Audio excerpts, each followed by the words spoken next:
What is going on? And welcome back to the Behind the Cage Door podcast here on YouTube, Spotify, or wherever you like your podcasts heard around the world. My name is Jake Lippman, and today I'm bringing to you episode 17 of the Fighter Interview Series with Damien the Bell Dibbell, the world heavyweight champion of Power Slap. Now he's defending his belt in just about 2 weeks, but before he even earned the belt, we already spoke with him before. So down below, I'm going to leave the link for that first interview, and you should definitely check it out. It was great catching up with Damien this time, and it was just as good talking to him the first time, so you don't want to miss anything. Now, before we get started, I just want to say I apologize. I tried something new with the AirPods for the audio. I thought it was sounding good, but it doesn't sound as good as this mic. So for the intro, the mic is back. And you know what? Going forward, we're going to stick with the mic. But go ahead, make fun of me down in the comments below for deciding to go with AirPods. And like the video if you're going to stick around. I really appreciate it. Now, quick word from our sponsor, as always, nitric oxide cold plasma water, baby. Yeah, this stuff's good. That good, clean energy. The guys at Good State Health Solutions make some great products. Now, if you want to go buy one, definitely go check it out. The website's down below. But what's even better, you know, that Beltway It's More moment, Jake15, that's my promo code. Go ahead, put it in when you place an order and get 15% off. This good, clean energy is great before you go to the gym or if you're just going to go start your day. So start this episode with a nice shot of cold plasma water.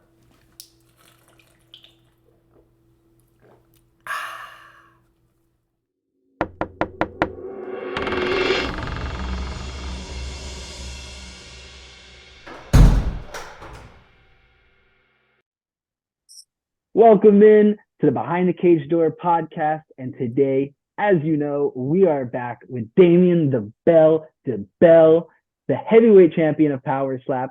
How we doing, Damien? I'm doing good, man. Hope you've been well. Yeah, man, it's been a little bit since we talked, about 6 months.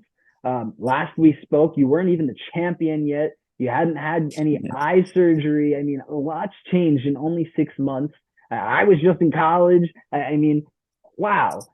So I think this puts us in the perfect place to start. Damien, you now have the championship belt. You have LASIK surgery now, so your eyes are 100%. You're fighting in just about 2 weeks now on Power Slap 5 in the co-main event. I mean, how do we feel 6 months later with the belt? And how do you feel for this upcoming fight? Honestly, in general, I feel pretty great.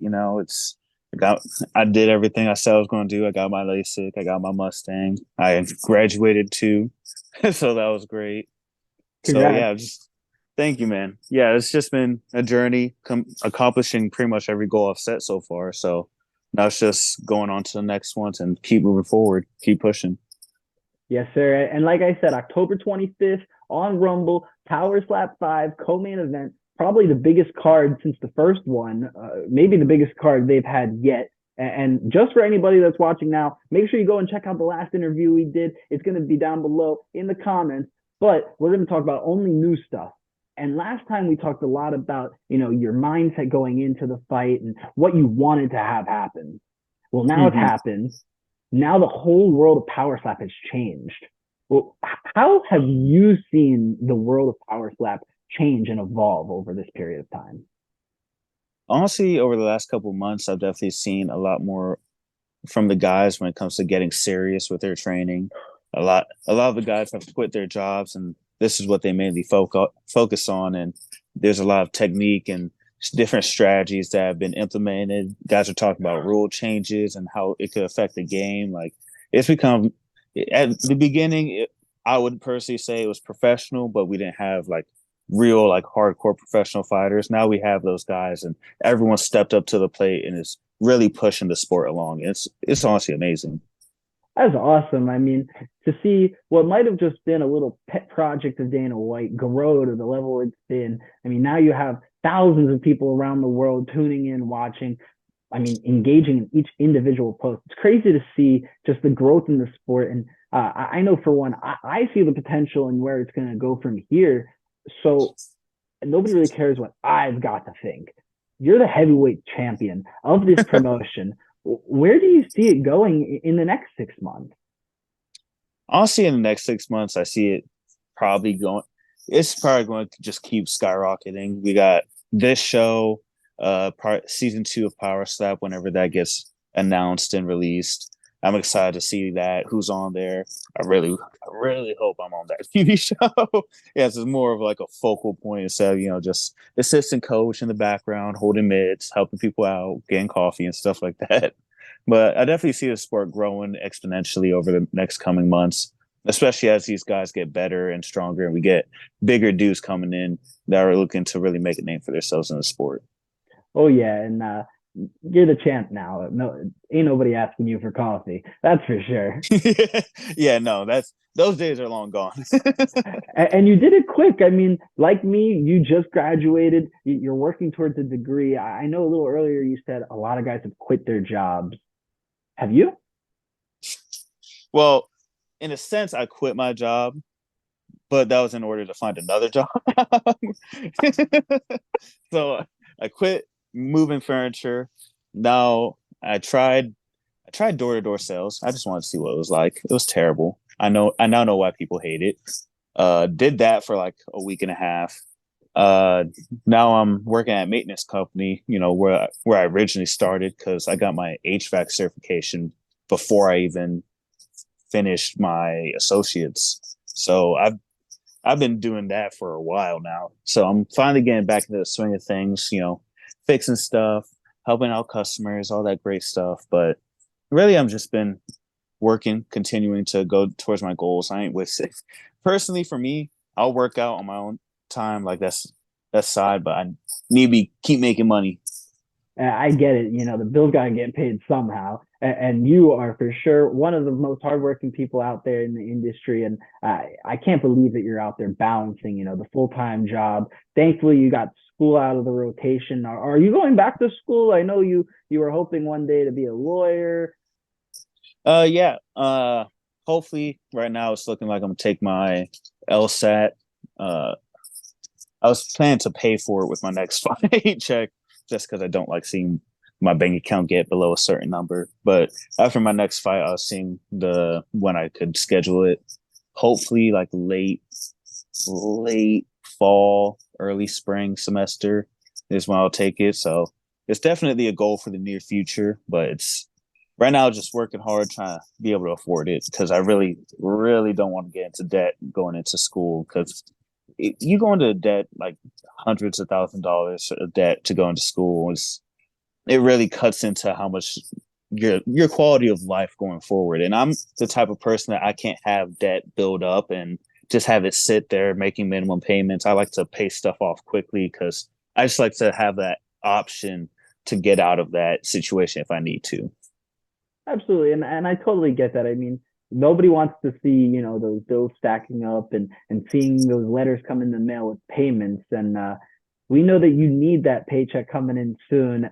You're fighting a guy in Nate, the Buffalo Soldier Bernard, big guy. I mean, you were just talking about, hoping in Power Slap 2, seeing the evolution of the sport and the athletes. Well, this guy's a big dude. He works for the Buffalo Bills, which I find very interesting. He's a trainer. Let's talk about him a little bit, and how are you feeling going into that matchup, and maybe give us a little scouting report. Honestly, for Nate, it's going to be like a size versus experience type game because I already know I'm not going to beat him when it comes to pure strength. Like I used to be the strongest hitter in the heavyweight division, but he's probably going to take that title soon.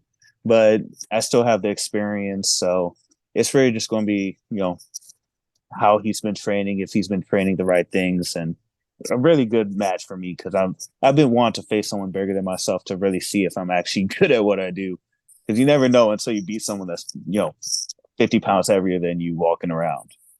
Yeah, 100%. And I mean, you've beaten a variety of guys. We spoke about it last time. You fought at super heavyweight, you fought at heavyweight, you fought experienced guys and inexperienced guys. But at the end of the day, you're still really young in your early 20s. So, I mean, how do you think that really impacts you and your game plan going into the fight? Honestly, I try not to think of my age as a factor in this because I'm like the youngest guy in the sport, 21-year-old champion, craziness. But I just try to, continue what I've been doing from the beginning because I started winning. I kept winning. If it works, then don't fix it. I've Hey, just been trying to keep it up and maintain what I've been building so far. and it's great to see that you're doing it and you're not losing focus, because at the end of the day that focus is what you need. I mean, going in there and taking a slap, a power slap, I mean that's serious business. So you got to be focused, you got to be dialed in. Have you made any changes to your workout regimen? I mean, you're now the champion, so I know some people switch up when they get the belt. I want to say made any like severe changes. Uh, for the most part, I've been really trying to strengthen my joints and make sure I'm still flexible and everything on top of my strength training because I've seen a lot of guys get injured and it helps build your power and everything if you just get those joints nice and strong. So a lot of shoulder, elbow, wrist, back, waist, hips. I'm doing yoga every every chance I can. My back also hurts a lot, so I'd be doing yoga for that. but it plays into it a little bit. Well, some good yoga always helps. Nobody's going to complain about a good yoga sesh.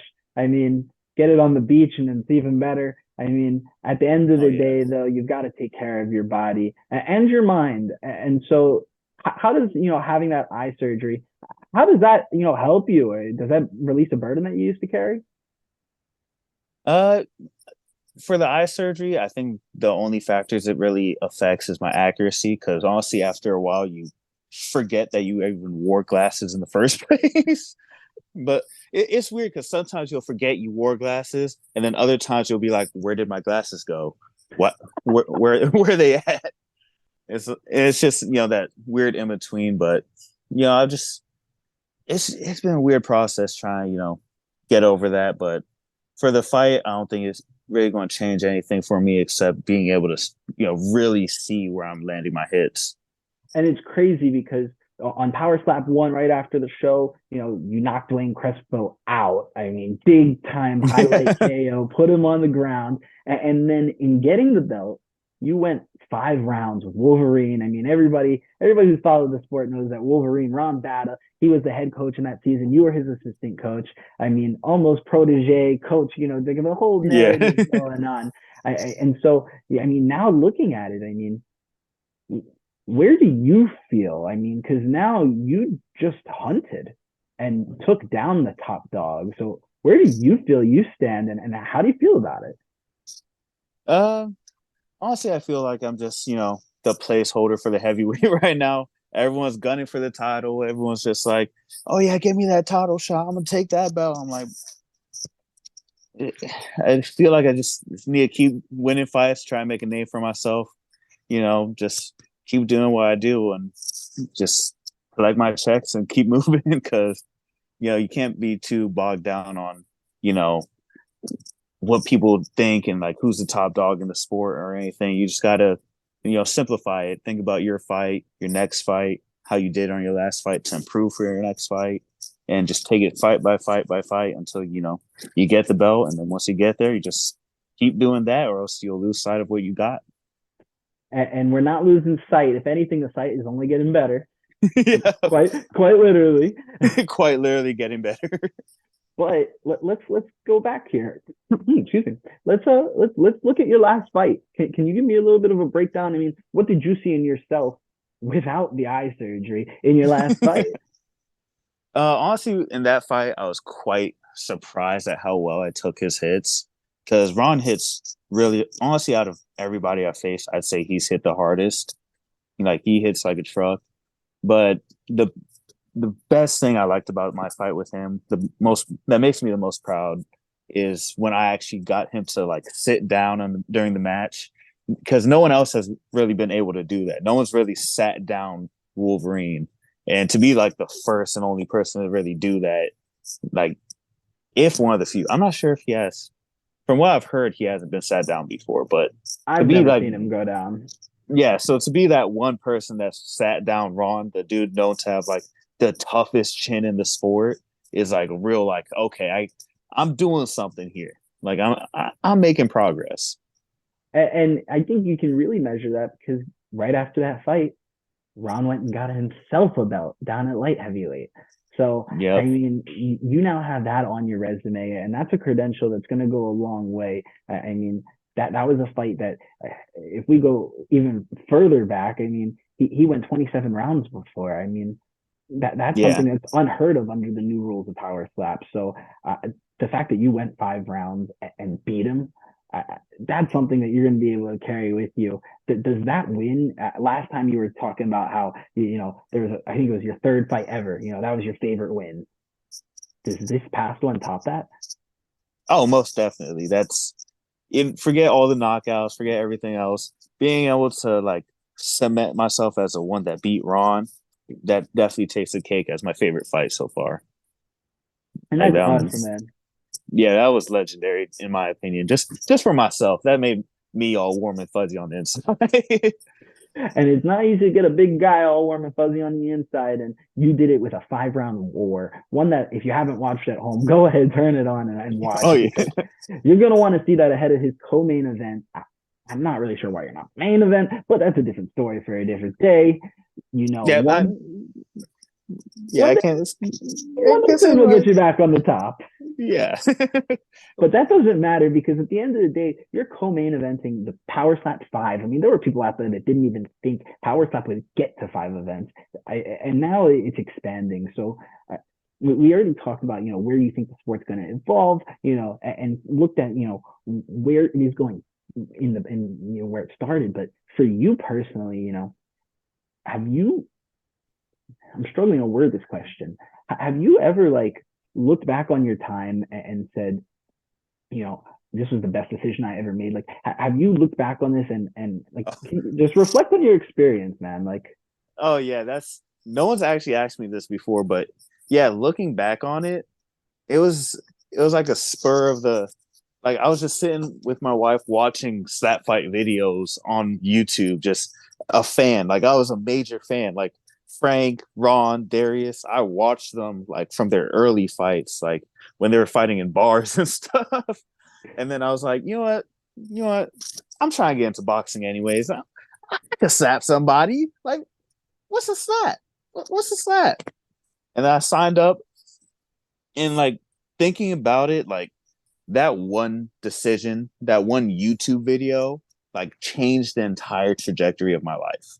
Like I wasn't planning to join the military to be able to afford law school. Now I could fight people and stay out here as a nice civilian and don't have to do all of that. Like I was really like, how am I gonna be able to afford this? I'm gonna have to go into debt. I'm gonna have to study like there's no way I'm getting scholarships to full ride law school. Like I was like really like hammering down on what can I do, and then this opportunity came along, and like just out of nowhere, just kind of like changed my entire trajectory of my life. I did not expect to be at this stage, semi-famous for slapping people or anything, like millions of views. Like I never wanted or expected all that, but now that it's here, I'm just thankful for the opportunity, really. that's awesome, man. I mean, the first thing that I thought of was actually 2 episodes ago on the podcast. Not to plug myself out, but go check out my interview with Gabe Rednose. One thing that he was talking about was, how you got to take that opportunity. When opportunity shows up, you've got to take advantage of it and find your place. And so, I mean, it's incredible actually seeing that put into action. I mean, I was like you when I first watched Power Slap. I loved it, and my first thought was, wow, like, what's a slap? I can do it. Yeah. And And then you see it. and then it's like, I might have to lose a couple pounds so that way I'm not facing the big boys up there. And so it's really cool to just see, the whole story come to fruition. And so what I want to know from you, and I feel like at the end of the day, like, as an athlete, you're always working to get better. But now that you are at the top of the sport, you took those opportunities, you found, those things that allowed you to become champion. What is next in your evolution of the game? Honestly, for me, next is just to win enough fights to pay for law school and then retire with my belt. Keep that, on top of my mantle in my future house that I want to buy. But I'm just trying, just keep it simple, keep winning fights, pay for my schooling, and just try to make a name for myself in the sport so that, years down the line, power slap 55 or whatever, they're like, hey, this guy's great. He's almost as good as that Damien fella back then. Back in the day. Back in the day. that And it's crazy because UFC 300 is right around the corner. So I mean, we're going to be seeing all the UFC's promotion of that, and that's just going to be a glimpse into what people are going to be talking about you as one of the founding fathers of the sport. I mean, you were 20 years old when the show came out, 21 now as the champion. I mean, that's just it's crazy. Do you have any like words of advice to someone maybe taking up power slap? They might not be as young as you, but someone just taking up power slap saying, oh, what's a slap?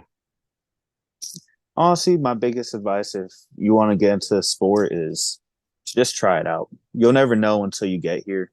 You miss all the shots you don't take, basically. Like, you really just got to put yourself out there and be willing to do a little craziness to, try and make it work. But at the end of the day,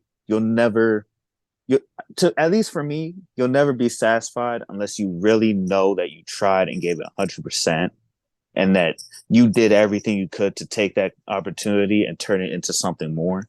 So really just, give it a shot, just send it.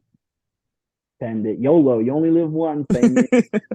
And it's a good fact. It's a good statement for anybody in anything, not just in sports. You got to take the chance. You can't be afraid of that failure. And I love that message. And so I think the only thing that we can really do now is, for you've taken that opportunity. You've done all these things. You've gotten to the top of the sport. You have that dream in your mind. You're already on step one of accomplishing that goal and carrying that belt. You've talked about wanting to go to boxing. Is that still in your future? Yeah, it's definitely in my future. I have no idea when I'm gonna do it. I'm gonna be completely honest, because I was planning to go into law school like next year, and I'm doing this year, and I'm working. But at some point, I'm gonna figure it out. I'm gonna try. Well, if I'm you gonna ain't do. busy, you bored. Yeah.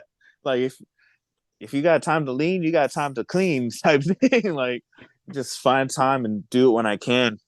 I was hoping after I get this LSAT out of the way and actually get into law school, I could really hammer down and focus on that, because I've been really stressing about getting into a law school. I ain't gonna lie. That's a Hey hard. man, it's It's hard. hard. Yeah, it's gonna be a journey, but yes, keep an eye out. You might see a random, the power slap boxer pop up out of nowhere. You'll Cause be on benches everywhere. yeah, benches everywhere. Power slap boxing warrior, great. But I'm gonna do my best, because even if I have to start later on and put in twice the effort to catch up, I'll still do it. Like, I'm that's just something that I've always dreamed of being able to do at, like, even if it's not at the professional level, I'd still it's just something I've always wanted to do personally. So I'm gonna do whatever I can to get to that stage, and that's how I got here. That's how I'm gonna get to the next stage, and that's how I'm gonna live the rest of my life. I was gonna say you've already done it once. I mean, not you've got the path. It's now just time to follow the yellow brick road and get your way down to success. And it's a story that a lot of people can hear and share. And so let's give a little shout out to your social media real quick. Where can people find you and follow you on this journey? Honestly, follow me and find me at Dibbell SF pretty much everywhere: Instagram, YouTube. But if you want to have a conversation, talk shit, hit me up on Instagram. That's the most likely place I'll see it. So you will get a response, and we will talk shit back and forth. A little jab here, a little jab there, but good vibes. Little jab jab, set up the slap. Yeah. So I want to close it out here and really talk a little bit about the slap. Last time we talked a little bit about the rules, and this time we talked a lot about what's a slap and just going and doing it. So for the viewer that's like, oh well, what's a slap? I mean, when I think of it, it's like, oh, smack someone as hard as you can, and it's not that simple. There's all sorts of styles and rules. So can you just give a very basic breakdown of how a successful clean slap is effectively operated? So basically, for a successful clean slap and power slap, with the rules the way they are now, your feet, we're just going to start from the bottom up. Your feet, stationary. Your foot could lift, but it can't like overlift. Like it can't be exaggerated. And you can't twist your ankle until the slap connects. So if the slap connects, you're allowed to shift your feet. But until that point, you're not allowed to pivot at all. Uh, Going up to that, there's a lot of core, a lot of waist. Like you want to get that flexible. If you're starting the sport, do some yoga. I promise you, it's going to help. It may not seem like it. You may like, nah, hit the gym, hit the weight rack. I swear, if you do yoga consistently enough, you'll see results and you'll see power start to generate more from that core area. You just got draw power from that core. I promise it's going to help. Legs, core, whole shebang. Like throwing a punch with stationary feet. Now the actual arm extension, there's so many different strategies. If you really want to know like strategy for like all the arm variations, like down, under, like going, like hitting down, hitting up, like doing it a certain way. That's all Dwayne's department. I keep it simple. I usually come down with it if you're shorter than me, up with it if you're taller than me. That's about as simple as it gets. But to get that clean hit, I try to go for the full extension on that arm. Sorry, I'm kind of close to my phone right now. Full extension on that arm. Hand straight, closed, thumb tucked in, because you don't want to hit somebody in the eye. That's dangerous right there. And then your palm, right here is that cutoff. How it curves in. See how it curves in naturally right there? Up. That's where you want to hit perfectly. You hit that area, it's golden. Cleanest slap you'll ever see. No penalties. You'll be straight. But, up here, clubbing. Down here, you're just not doing damage. Right here is dangerous. Right here, I don't know what you're doing if you're hitting up here, but you ain't doing it properly. So that's just a simple slap. Breaking it down for slap. And I think for the viewers at home, they appreciate that, especially for ones, that might not know anything about the sport. It might just seem as simple as boom. And it's not. Yeah. There's so much more to it. There's nuance, there's rules, and there's things put in place to protect the fighter safety. And that's what, at the end of the day, is most important, besides the entertainment. And so, of course, to wrap it up, I mean, last time you kind of closed it out with saying, if you're not entertained, just watch it. You said have a drinking game, play some cards, make sure you're having fun, because this is meant for having fun. So give me the little golden ball. How are we going to be entertained on Power Slap 5?